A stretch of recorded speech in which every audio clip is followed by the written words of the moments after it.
Krishna Radhe Radhe friends. अधिक मास चल रहा है जिसे कि हम पुरुषोत्तम मास या लौंत का महीना भी कहते हैं। तो भक्तों, इस महीने में आपने कोई भी जैसे पूजा पाठ, स्नान, व्रत या फिर दीपदान नहीं किया है अभी तक, तो आप ना पुरुषोत्तम मास के जो अंतिम 5 दिन बचे हैं उन 5 दिनों में आप बिल्कुल आसान विधि से पूजा कर सकते हो, जिससे आपको ना पूरे महीने का पूजा का फल प्राप्त हो सकता है। तो आपको मैं 5 चीज़ें बताऊंगी, तो आपको वो 5 दिन में करनी है। वो 5 दिन शुरू कब से हो रहे हैं? जो एकादशी आने वाली ना कृष्ण पक्ष की 11 तारीख की एकादशी है, तो उस दिन से शुरू हो जाएगी।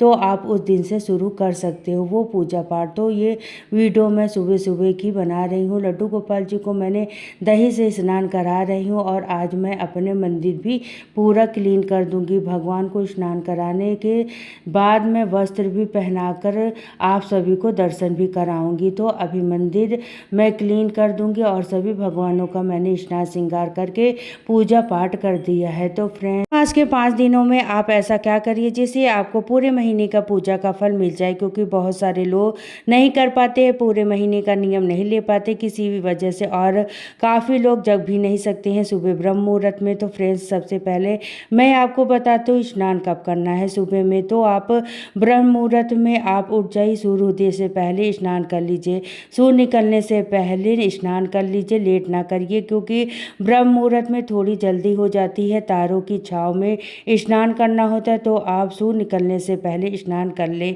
और आपको स्नान के जल में आप थोड़ा सा गंगा जल डाल दें।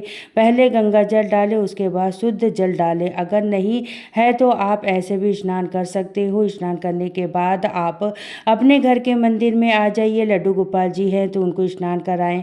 विष्णु भगवान की फोटो या प्रतिमा हो उनको भी आप स्नान करा सकते हो। फोटो को स्नान भाव आप कर सकते हो, गंगा जल से छींटे लगा सकते हो। इसके बाद आपको महत्व पढ़ना है। लास्ट में जो 5 महत्व बचे रहते हैं आप उस महत्व को पढ़ सकते हैं। मेरे पास है, मैं सुबह वैसे भी आपको महात्मा की बुक पढ़नी हो तो आप बुक स्टोर से ले सकते हैं, वैसे भी बहुत आसानी से इजीली मिल जाती है। तो पुरुषोत्तम मास की बुक है वो आप डेली पढ़ ले। लास्ट दिनों में जो 5 बचे हुए हैं तो आप लास्ट के 5 महत्व इसमें पढ़ लीजिएगा अधिक मास के, और अपने मंदिर में एक दीपक जलाए, चाहे वो 33 बाती की जला सकते हो। कच्चे सूत्र से आप 33 तार निकाल कर भी जला सकते हो, 33 बाती को आप जला सकते हो। नहीं तो आप सिंपल बाती का भी जला सकते हो, और चाहे तो आप तुलसी जी की सूखी लकड़ी होती है ना, उससे भी दीपक जला सकते हो, क्योंकि एकादशी से चालू हो जाएगी। कि तो आप तुलसी जी की लकड़ी का दीपक जलाइए। लड्डू गोपाल जी के आगे, शालिग्राम जी के आगे, चाहे आप विष्णु भगवान की प्रतिमा हो, फोटो हो, उनके आगे। नहीं तो आप सिंपल सा दिया भी जला सकते हो। उसके बाद करनी है तुलसी माता का पूजन,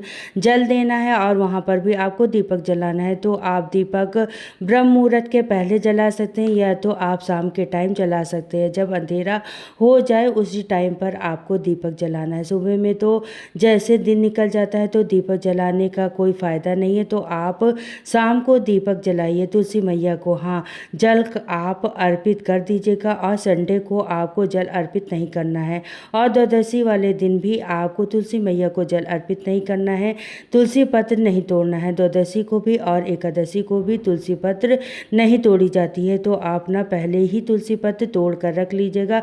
अगर लड्डू गोपाल जी को भोग लगाते हैं तो आप पहले ही तुलसी पत्र तोड़ कर रख लीजिएगा। 5 दिनों में आप किसी भी ब्राह्मण को अपने घर पर बुलाकर भोजन करा सकते हो। अगर भोजन नहीं करा सकते हो तो फिर आप कच्चा सामान भी दे सकते हो, जैसे आटा, चीनी, चावल, ये सारे सामान आप दे सकते हो। उस पर कुछ दक्षिणा जरूर से रख दीजिएगा। ऐसा दान कर सकते हो।